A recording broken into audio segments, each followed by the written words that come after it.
ओम शांति। 10/7/26 की मुरली है।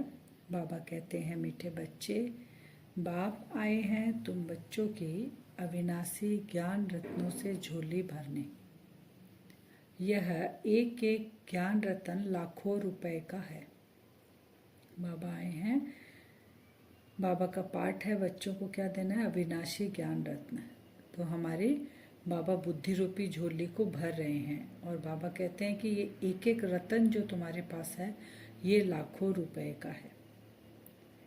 तो इस पे हमको फुल अटेंशन देना है और ये एक एक रत्न को हमको बहुत संभल कर यूज़ भी करना है। प्रश्न है, गुप्त दान का इतना अधिक महत्व क्यों है? इसमें भक्ति में भी कहते हैं ना गुप्त दान। तो बाबा कहते हैं गुप्त दान का इतना महत्व क्यों है? बोलते एक हाथ से दान दे तो दूसरे हाथ को भी पता नहीं चलना चाहिए। उत्तर है क्योंकि बाप तुम्हें अभी गुप्त ज्ञान रतन का दान देते हैं, इसे दुनिया नहीं जानती। फिर तुम बच्चे इन ज्ञान रत्नों का दान करने से विश्व की राजाई ले लेते हो। यह भी गुप्त है, न कोई लड़ाई, न कोई बारूद आदि, न कोई खर्चा। गुप्त रीति से बाप ने तुम्हें राजाई दान में दी, इसलिए गुप्त दान का बहुत महत्व है। अभी संगम पर बाबा के साथ हम ब्राह्मण बच्चों का जो जो हम प्रैक्टिकल में करते हैं वह सब कथाएं के रूप में शास्त्रों में लिखी हुई है। वैसे ही बाबा हमें अभी गुप्त रूप से, किसी को पता नहीं है भगवान आ चुका है जो उनको पहचाने, तो बाबा गुप्त रूप में आए हैं और गुप्त रूप में बच्चे पुरुषार्थ कर रहे हैं और ज्ञान रतन बाबा उनको दे रहे हैं। तो बाबा कैसे इस गुप्त पढ़ाई से ही तुम राजाई प्राप्त करते हो विश्व की। इसमें ना लड़ाई ना बारूद, कोई खर्चा भी नहीं है। तो यही गुप्त को वो शास्त्रों में दिखा दिया, भक्ति मार्ग में दिखा दिया कि ज्ञान देना है, ये धन देना है या कोई दान देना है तो वो गुप्त रूप से देना है, किसी को बताना नहीं है। तो इसका यादगार वहां ले गए। तो डबल ओम शांति। एक शिव बाबा कहते हैं, एक ब्रह्मा दादा कहते हैं। दोनों का स्वधर्म है शांत, दोनों ही शांति धाम में रहने वाले हैं। तुम बच्चे भी शांति धाम में रहने वाले हो। निराकार देश में रहने वाले आए हो साकार देश में पाठ बजाने। दो ओम शांति किसने कहा? ब्रह्मा के तन में शिव बाबा भी हैं, तो शिव बाबा भी ओम शांति बोल रहे हैं, ब्रह्मा बाबा भी ओम शांति बोल रहे हैं। फिर बाबा कहते तुम बच्चे भी बोल सकते हो ओम शांति, क्योंकि तुम आत्मा भी शांति धाम में रहने वाली हो। वहाँ तो रहने वाले हैं हम बिंदु स्वरूप में, लेकिन बाबा कहते हैं यहाँ तुमको ये साकार शरीर मिला है, जीव मिला है, जहाँ तुम पाठ बजा रहे हो। बच्चों को ड्रामा के आदि मध्य अंत का ज्ञान बुद्धि में भरा हुआ है। ऊपर से लेकर नीचे तक ऊंचते ऊंच भगवान, उनके साथ बच्चे, इन बातों को अच्छी रीति समझो। बाबा कहते हैं सारा ज्ञान तुम्हारे अंदर है। सबसे ऊपर सबसे ऊंचा कौन है? शिव बाबा। तो हम उनके बच्चे भी क्या हो गए? ऊंचे हो गए। शिव बाबा भी ऊंचा है तो हम बच्चे भी उनके साथ ऊंचे हैं। तो बाबा कहते हैं कि ये ज्ञान तुमको बुद्धि में अभी बैठा हुआ है, भरा हुआ है तुम्हारा अभी। इन बातों को अच्छी रीति समझो। तुम्हारे सिवाय ये ज्ञान कोई में है नहीं। तुम पढ़ते हो खुदाई स्कूल में। ये हमारी कौन सी स्कूल है? बाबा कहते हैं खुदाई स्कूल, खुदा की स्कूल है। खुदा आकर हमको पढ़ाते हैं, वो हमारा टीचर है। भगवान वाच, भगवान तो एक ही है, कोई 10-20 भगवान नहीं। जो भी सब धर्म वाले हैं, उनकी जो भी आत्माएं हैं, सबका एक ही बाप है। फिर बाप सृष्टि रचते हैं, तो कहा जाता है प्रजापिता ब्रह्मा। बाबा कहते हैं जो भगवान के रूप में विश्व की सारी आत्माएं, चाहे आज वो कोई भी धर्म में हो, सब याद करती है दुख के समय, तकलीफ के समय, भगवान ईश्वर गॉड आके बचाओ, अल्लाह आके बचाओ। तो बाबा कहते वो उन सब का मैं ही पिता हूँ, मैं ही हूँ उन सब का पिता। तो भगवान में एक ही हूँ, 10-20 भगवान नहीं है। फिर सृष्टि जब रचते हैं शिव बाबा, तो प्रजापिता ब्रह्मा के तन का आधार लेते हैं। शिव को प्रजापिता नहीं कहेंगे। बाबा कहते हैं प्रजा तो जन्म मरण में आती है, तो इसलिए ब्रह्मा बाबा कौन है? वो भी देहधारी हैं, इसलिए वो है प्रजापिता। और शिव बाबा जन्म मरण में नहीं आते हैं, तो उनका अवतरण होता है। तो प्रजा जन्म मरण में आती है, आत्मा संस्कार के आधार से जन्म मरण में आती है। फिर चाहिए प्रजापिता ब्रह्मा, गाया हुआ है परमपिता परमात्मा प्रजापिता ब्रह्मा द्वारा रचना रचते हैं, उनको बुलाया ही जाता है पतित पावन आओ। बाबा कहते हैं हमको बुलाया तो मैं किसके तन का आधार लिया? ब्रह्मा का आधार लिया, प्रजापिता का आधार लिया। मैं अभी आया हूँ मैं तुमको पावन बनाने के लिए। और तुम आत्मा जो अभी संस्कार लेके जाएगी, सब आत्मा का अलग अलग संस्कार, अपना अलग अलग कर्मों का हिसाब है, उस हिसाब से वो जन्म लेती है। जब दुनिया पतित बनती है और उनका अंत होता है, तभी बाप आते हैं पतित पावन बनाने। अब तुम जान गए हो बाप आते भी एक बार है, और कब आते और कब आते ही नहीं। अभी तुमको सारी नॉलेज मिली है। बाबा आते कब है? एक ही बार। पूरे कल्प में शिव बाबा एक ही बार आते हैं। जब अति की तरफ सारी दुनिया चली जाती है तो उसका विनाश कर बाबा नई दुनिया, सुख शांति की दुनिया लेकर आते हैं। तुम ड्रामा के एक्टर्स हो ना। ड्रामा के एक्टर्स को सबके एक्ट का जरूर पता होना चाहिए कि क्या क्या पार्ट है। वह होता है छोटा हद का पार्ट, उनका तो सबको पता पड़ जाता है। तुम भी देख कर आते हो, चाहो तो लिख भी सकते हो। बाबा कितना अच्छा एग्जाम्पल दे रहे हैं, याद कर सकते हो। अब वो नाटक हम देख के आते हैं 1-2 घंटे का, तो बाबा कहते तुमको वो याद भी हो जाता है, कौन किस समय आके क्या पार्ट बजाया। तो बाबा कहते वो तुम लिख भी सकते हो। वो है हद का नाटक, छोटा सा होता है। यह तो बहुत बड़ा बेहद का ड्रामा है। ये जो नाटक चल रहा है, बाबा कहते हैं 5000 साल का, ये है बेहद का ड्रामा। इसको हम याद नहीं कर सकते, जिसको तुम सतयुग से लेकर कलयुग अंत तक जानते हो। कब जाने? अभी बाबा द्वारा ही हम जाने हैं। अभी तुम बच्चे जानते हो, हमको बेहद के बाप से बेहद का वर्षा मिलता है। फिर हद के बाप से हद का वर्षा, हद की प्रॉपर्टी मिलती है। बाबा ने समझाया था, राजाएं जो बनते हैं वह अगले जन्म में दान पुण्य आदि करने से एक जन्म के लिए राजा बनते हैं। ऐसे नहीं कि वह दूसरे जन्म में भी बनेंगे। दान पुण्य जो करते हैं भक्ति मार्ग में, बाबा कहते हैं यहाँ जो ज्ञान रत्नों का दान करते हो उसका तो 21 जन्म का प्रारब्ध मिलेगा, गारंटी है। लेकिन भक्ति मार्ग में जो तुम करते हो दान पुण्य, वो एक जन्म है, अगले जन्म में तुमको उसका मिलेगा। फिर ये नहीं कि उसके बाद वाले जन्म में ऐसे चलते रहेगा, ऐसा नहीं है। ऐसे मत समझो कि तुम्हारी राजाई कोई गुम हो जाती है। फिर जब भक्ति मार्ग होता है तब भी वह जास्ती दान पुण्य करते हैं। 21 जन्म तो हमको मिला ही, बाबा कहते हैं। तो क्योंकि तुम अभी बेहद का गुप्त रीति से दान कर रहे हो, बेहद रूप से।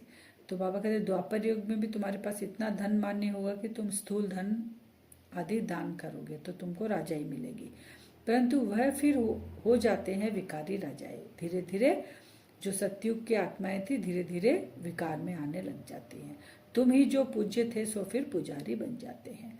फिर भी सुख तो रहता है, दुख तो सिर्फ अभी होता है। बाबा कहते हैं कब होता है? जब कलयुग लास्ट के तरफ जाता है तब हमको थोड़ा दुख होता है। अब हम कंपेयर करके देख सकते हैं, हमारा बाबा लास्ट जन्म है हमारा, इसके बाद हमारा जन्म सतयुग में होगा, तभी भी तो अभी क्या दुख है। जब दुख शुरू हुआ तब बाबा मिल जाता है हम सबको। तो बाबा कहते हैं कोई लड़ाई झगड़े की यहाँ बात नहीं है, यह तो बाद में होता है। जब लाखों के अंदाज में हो जाते हैं तब लड़ाई आदि शुरू होती है। जब हम थोड़े रहते हैं तब कोई लड़ाई झगड़ाई नहीं होती। तो द्वापर में कहाँ लड़ाई झगड़ाई होती है? द्वापर चला गया, कलयुग शुरू में भी नहीं हुआ, अंत में इतनी आत्माएं सारी आ जाती है तो झगड़ा शुरू होता है, क्योंकि विनाश भी होना है। मनुष्य जब दुख में तंग हो जाते हैं तब कहते हैं भगवान ने ऐसा खेल क्यों रचा। परेशान हो जाते तो बोलते अगर भगवान रचे ही नहीं तो दुनिया ही नहीं होती, ऐसा कहते हैं। तो कुछ नहीं होता। तो रचना और रचना तो है ना। बाबा कहते हैं अगर मैं रचना नहीं करता, मैं रचता हूँ, रचना नहीं होती, ना रचता रहता ना रचना रहता, तो फिर क्या होता दुनिया में? तो ये तो खेल है ना, पतित पावन का, दुख सुख का, तो ये खेल है। लेकिन हम आत्माएं भूल जाती हैं इस खेल को ही अपना बना लेते हैं। हम सोचते हैं हम परमानेंट यहीं के ही हैं, यहीं पे ही पार्ट प्ले करना, तो दुख होता है। बाबा आके हमको ये नॉलेज देते हैं, गुप्त ज्ञान देते हैं कि नहीं ये तुम्हारा ड्रामा चल रहा है, नाटक चल रहा है, तुम एक्टर हो। तो हम धीरे धीरे यहाँ से डिटैच होते, वो खुशी हमारी वापस आने लग जाती है। तो सतयुग से कलयुग अंत तक बाकी थोड़े रोज है, तुम भी प्रैक्टिकल में देखेंगे। अभी तो सब प्रैक्टिकल में दिख भी रहा है, इसके बावजूद भी अगर हम काली पट्टी बांध के रखेंगे आंखों में, तो फिर दोष किसका है? अपने तकदीर को लकीर खुद ही लगा रहे हैं हम। तो अविनाशी ज्ञान रत्नों से तुम्हारी झोली भरते हैं, कहते हैं भर दो झोली शिव भोला भंडारी, ऐसे गाते हैं ना भक्ति में। तो बाबा कहते हैं मैं झोली भरने के लिए बार बार नहीं आता। अभी कल्प के युगे माने कल्प के जो खत्म होने वाला है ये कल्प पूरा तब मैं आता हूँ संगम पर। देवताओं को कितने हथियार बाबा कहते हैं भुजाएं आधी दे दी है, वास्तव में है कुछ भी नहीं। सतयुग में देवताओं को इतनी भुजाएं आदि तो होती नहीं, कलयुग में कितने अनेक प्रकार के हथियार दे दिए हैं। बाबा कहते हैं हथियार दिखाते हैं ना देवियों के हाथ में, देवताओं के हाथ में, तो बाबा कहते हैं सतयुग में जरूरत नहीं हथियार आदि की, क्योंकि वहाँ दुख माने रावण राज्य ही नहीं है, वहाँ पे दुख ही नहीं है, आत्मा अपने पूरे कॉन्सियस में रहती है। तो विनाश के लिए फिर बाबा कहते हैं बॉम्ब्स है, तो फिर तलवार बाण आदि क्या करेंगे? बॉम्ब्स बना रखे इतने बड़े बड़े यादव ने, तो बाबा कहते हैं वो तलवार आदि की बात भी नहीं है। तुम कहते हो ज्ञान खड़ग ज्ञान तलवार, तो उन्हें हथियार समझ लिए हैं। हम ज्ञान की खड़ग और ज्ञान का तलवार कहते हैं, दिखाते हैं। अब कैसे दिखाएं ज्ञान को? तो स्थूल रूप में दिखाते हैं, तो वो स्थूल रूप में ले गए, अब सूक्ष्म को कैसे दिखाएं? तो बाबा कहते हैं अब जैसे संपूर्ण चंद्रमा की रोशनी अच्छी होती है फिर कम होती जाती है, संपूर्ण चंद्रमा दिखाते हैं ना पूर्णिमा के दिन, फिर वो कम होती जाती है, कम होते होते बाकी एकदम पतली लकीर बन जाती है। सारा गुम नहीं होता है, लकीर जरूर होती है। बाबा ये समझा रहे हैं आत्मा के लिए। हम जो कहते हैं कि आत्मा पूरी पतित हो गई है, पतित होने के बाद भी वो आत्मा का जो संस्कार है, वो जो लकीर है वो जरूर है, तभी उससे ही बाबा फिर से स्थापना कराते हैं। तो लकीर जरूर होती है, जिसको अमावस कहते हैं। अब तुम्हारी है बेहद की बात, तुम 16 कला संपूर्ण बनते हो। दिखाते हैं कृष्ण के मुख में माताएं चंद्रमा दिखती है, जब दिखाते ना वो मिट्टी खा लिए तो आंख मुंह खुलाया तो चंद्रमा दिखा। यह साक्षात्कार की बात है जिसके समझाने बाप बैठ देते हैं। अब तुमको संपूर्ण बनना है, कृष्ण जैसे हमको संपूर्ण बनना है, 16 कला संपूर्ण। अभी कहते हैं हमने समझा था यह कहाँ तक चलेंगे, खत्म हो जाएंगे। अभी कहते हैं जो बाबा के बच्चे बने हैं संशय कैसे आता उनके अंदर, वो बाबा बता रहे हैं कि अभी समझा था यह कहाँ तक चलेंगे, खत्म हो जाएंगे। शुरू में इस डर से बहुत भाग गए, पता नहीं क्या होगा, न यहाँ के न वहाँ के रहेंगे, क्योंकि विनाश का उनको दिख नहीं रहा था। पुरुषार्थ नहीं करेंगे, जमा नहीं करेंगे तो तैयार नहीं होंगे, तो बाबा कहते विनाश कैसे होगा? वो तो तैयार बैठे हैं यादव कुल, तो वो तो तुम्हारे लिए कि तुम्हारा कब ज्वाला रूप हो और विनाश हो उसके इंतजार में है वो सब। तो कुछ को संशय हुआ, वो भाग जाते हैं, भाग गए फिर उनमें से फिर धीरे धीरे आने भी लग गए। जानते हैं उस तरफ भी कुछ नहीं है, दुख की दुनिया है और ना कुछ प्राप्ति है। बाप कितना सहज रीति से बैठ समझाते हैं। इन अबलाओं अहिल्याओं को कोई तकलीफ नहीं देते, इन्हों का भी उद्धार तो होना है। बाबा सबका उद्धार करते हैं। कहते हैं बाबा हम तो कुछ पढ़ी लिखी नहीं है। बाप कहते हैं कुछ नहीं पढ़ी हो तो बहुत अच्छा, शास्त्र आदि जो भी पढ़े हो वह सब भूल जाना है। जो भी पढ़े लिखे हैं बाबा कहते हैं वो तो सब भूलना ही है। यह है नई पढ़ाई, नई दुनिया के लिए जिससे हम प्रारब्ध जमा करते हैं। बाप दादा को याद किया और राजधानी तुम्हारी इसलिए गाया हुआ है। बाप दादा को याद किया और बाबा कहे राजधानी को याद किया, सेकंड में तुमको जीवन मुक्ति मिल जाएगी। जैसे ही बाबा को याद करेंगे राजधानी को तो हमारी जीवन मुक्ति अवस्था हो गई। साहूकार लोग का है पिछाड़ी का पार्ट। बाबा कहते हैं अभी के जो साहूकार है उनका पिछाड़ी में पार्ट होगा, पहले गरीबों की बारी है। गरीब यानी जो देवकुल की आत्माएं थी वो सबसे जास्ती गरीब बन गई। तो बाबा उन्हीं आत्माओं को एडप्ट करते हैं, क्योंकि वापस उनको वो राज्य भाग्य देना है। तो अभी के वो गरीब है लेकिन बनेंगे वो विश्व के मालिक। और जो अभी के साहूकार है वो आएंगे पिछाड़ी में, द्वापर में आएंगे या त्रेता लास्ट में आएंगे, कलयुग में आएंगे। तुम्हारे पास आप ही आएंगे। बाबा कहते हैं दलितों का भी उद्धार होना है, दलित जो होते हैं उनका भी उद्धार होना है, भिलनी का भी गायन है। बाबा कहते हैं सारी आत्माओं का उद्धार करना है।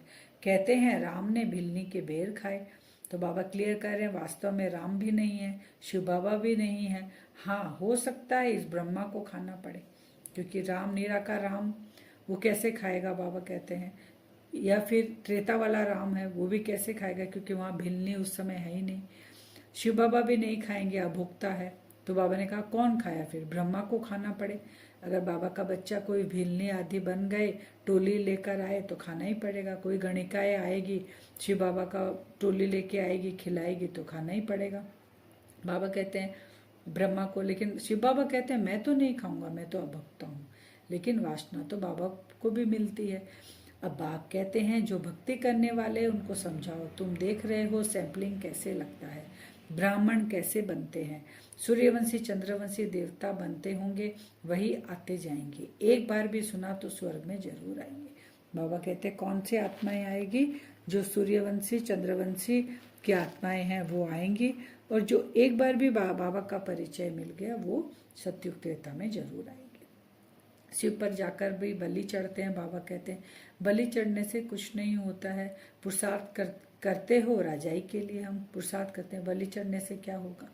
एक बार उसका पाप का खाता खत्म हुआ, दूसरा फिर जन्म लिए, फिर शुरू हो गया। भक्ति मार्ग में बाबा कहते हैं राजाई तो होती नहीं है वहाँ पर। तो क्या होता है, उनके जो पाप किए हुए उनकी सजा भोग चुकतू कर देते हैं, फिर नए सिरे जन्म लेते हैं, फिर से पाप शुरू करते हैं। ऐसा चलता है वहाँ पे। तो नंबर 1 तो तुम ही हो। बाबा कहते हैं 84 जन्म भोगते हो, तुम ही 84 जन्म में आते हो, सतो रजो तमो में आते हो, फिर बाबा तुमको सतो प्रधान बनाते हैं। अभी ये झाड़ जड़ जड़ीभूत हो गया है। बाबा कहते हैं सारी आत्माएं, ज्यादातर आत्माएं अभी भी कुंभकर्ण की नींद में सोई हुई है। कहती हैं अभी बहुत समय बाकी है। जिनका पाठ है वह पुरुषार्थ करते हैं और वही माता पिता के दिल पर चढ़ते हैं, बाकी कुंभकर्ण की नींद में सोए हैं। तख्त नसीन भी वही बनेंगे। बाबा कहते कितनी बच्चियां पूछती है बाबा बच्चों को डांटना पड़ता है, तो बाप कहते इतना कुछ करने में कुछ नहीं है, क्योंकि बाबा काम महाशत्रु कहते हैं, क्रोध महाशत्रु नहीं कहते हैं। अब बाप ने तो माताओं को आगे किया वंदे मातरम, नहीं तो माताओं को कहते हैं तुम्हारा पति गुरु ईश्वर है, उनकी मत पर चलना। हथियाला बांधा, फिर फट से पतित बने, ऐश्वर्य मिला उनको, अभी राम राज्य स्थापन होता है, बाकी सब मरते जाएंगे। बाबा ने समझाया है। हथियाला बांधते हैं और विकार में चले जाते हैं। बाबा कहते हैं यहाँ हमें हथियाला बांधता है शिव बाबा के साथ, शिव साजन के साथ। तो बाबा कहते हैं तुम्हारी बुद्धि अभी प्रीत बुद्धि है बाबा के साथ, परमपिता परमात्मा के साथ हमारी प्रीत बुद्धि है। तो बाबा अपने साथ हम बच्चों को, बारात जा रही है शिव की तो सजनी बनकर हम उनके साथ जाएंगे। यह है कयामत का समय, सब वापस जाएंगे। यह साजन की बारात, कैसे बारात जाएगी वह भी साक्षात्कार होगा। पीछे जा रहे हैं कि बाबा की सजनी बनकर जा रहे हैं, सब साक्षात्कार होगा, तुम्हारे सिवाय और कोई देख ना सके। अच्छा, आज का वरदान है भोलेपन के साथ ऑलमाइटी अथॉरिटी बन माया का सामना करने वाले शक्ति स्वरूप भव। खाली भोलापन सरलता रही तो माया वार करेगी, उसके साथ ऑलमाइटी अथॉरिटी माने सामना करने की शक्ति हमारे अंदर हो तो माया भाग जाएगी। कभी कभी भोलापन बहुत भारी नुकसान कर देता है, सरलता भोला रूप धारण कर लेती है, लेकिन ऐसा भोला नहीं बनो। बाबा कहते हैं जो सामना नहीं कर सको। सरलता के साथ समाने और सहन करने की शक्ति चाहिए। जैसे बाप भोलानाथ के साथ ऑलमाइटी अथॉरिटी है, ऐसे आप भी भोलेपन के साथ साथ शक्ति स्वरूप भी बनो तो माया का गोला नहीं लगेगा। माया सामना करने के बजाय नमस्कार कर लेगी। तो बाबा का जैसा ऑलमाइटी अथॉरिटी रूप है, हम भी बाबा के बच्चे मास्टर ऑलमाइटी अथॉरिटी रूप को धारण करें, शक्ति का रूप धारण करे, सामना करने का रूप धारण करे, माया भाग जाएगी। स्लोगन, अपने दिल में याद का झंडा लहराओ तो प्रत्यक्षता का झंडा लहर जाएगा। प्रत्यक्ष हम कब होंगे? जब बाबा से हमारी याद रहेगी तो अपने आप प्रत्यक्षता का झंडा लहराएगा। अव्यक्त सारे ज्वाला स्वरूप स्थिति में रहे, शक्तिशाली याद का अनुभव करो, विशेष याद की यात्रा को पावरफुल बनाओ, ज्ञान स्वरूप के अनुभवी बनो। आप श्रेष्ठ आत्माओं की शुभ वृत्ति व कल्याण की वृत्ति और शक्तिशाली वातावरण अनेक तड़पती हुई, भटकती हुई, पुकार करने वाली आत्माओं को आनंद, शांति और शक्ति की अनुभूति कराएगी। क्या करना है हमें? याद को इतना पावरफुल हम बनाएंगे, हमारा स्वरूप इतना ज्वाला स्वरूप होगा कि जो तड़पती हुई, भटकती हुई आत्माएं हैं उनको भी आनंद, शांति और शक्ति की अनुभूति होगी। अभी वरदान से हम योग करेंगे। अपने आप को देखेंगे भ्रकुटी सिंहासन पर, मैं आत्मा चमक रही हूँ। बिंदु स्वरूप में आत्मा,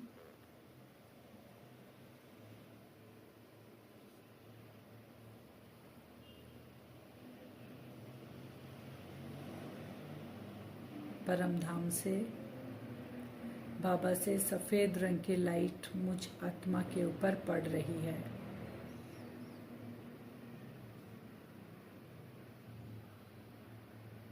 विजुअलाइज करें अपने स्वरूप को।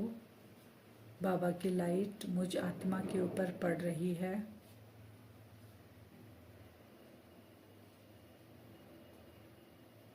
मुझ आत्मा के अंदर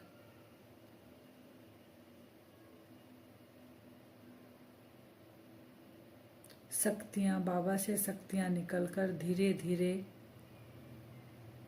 वो स्वरूप में बनती जा रही हूँ। सरलता के साथ साथ बाबा की शक्तियों का स्वरूप में बनती जा रही हूँ। शक्ति स्वरूप में आत्मा, ज्ञान की तलवार मुझ आत्मा के अंदर है। माया को परख कर उसका गला हम काट सकते हैं। वो शक्ति स्वरूप अपने आप को देखें। सरलता के साथ मुझ आत्मा के अंदर सामना करने की शक्ति बाबा से निकलकर ये शक्तिशाली किरणें मुझे भरपूर कर रही है। हर परिस्थिति को हम सामना कर सकते हैं। सरलता के साथ अपने शक्ति स्वरूप को भी विजुअलाइज करें।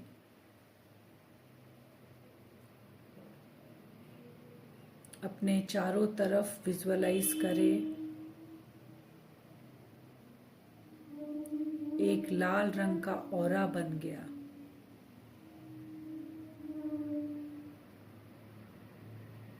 शक्तियों का ऑरा विजुअलाइज करें। जहाँ हम ब्राह्मण आत्मा इस शरीर के साथ बैठे हैं, उसके चारों ओर एक लाल रंग का ऑरा बन गया। शक्तियों का ऑरा, हर परिस्थिति को सामना करने का ऑरा।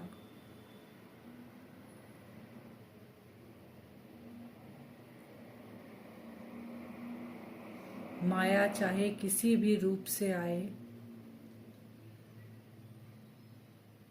उसका वार मुझे छू भी नहीं सकता, क्योंकि इस ऑरे के पास आते ही माया का वार जलकर खत्म हो जाएगा। बाबा से कंटिन्यू शक्तियाँ की किरणें मुझ आत्मा के अंदर जा रही है, सफ़ेद रंग की, और मेरे चारों ओर एक ऑरा बना है। इस शक्ति रूप का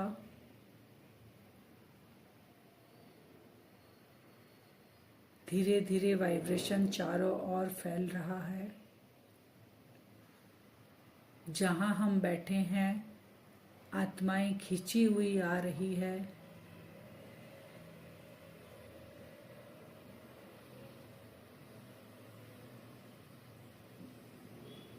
मुझ आत्मा का यह स्वरूप देखकर वो आत्माएं भी तृप्त हो रही हैं।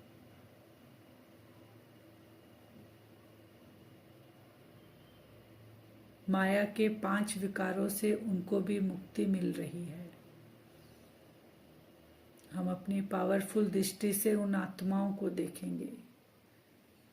जो भी आत्माएं हमारे सामने आ रही हैं, सबको पावरफुल दृष्टि देंगे, और मुझसे ये शक्तियों का वाइब्रेशन उनको टच कर रहा है। वो भी मुक्त हो रही है 5 विकारों से। ऐसा हम विजुअलाइज करेंगे आज बार बार। अपना रूप शक्ति स्वरूप, माया का कोई भी वार हमें नहीं छू सकता। ऑरा को विजुअलाइज करेंगे, पावरफुल ऑरा। चलते फिरते कार्य करते हर समय विजुअलाइज करेंगे हम ऑरा के अंदर है। जो भी आत्माएं मुझे देख रही हैं, उनके भी 5 विकार खत्म हो रहे हैं। ऐसा हम बार बार करेंगे। ओम शांति।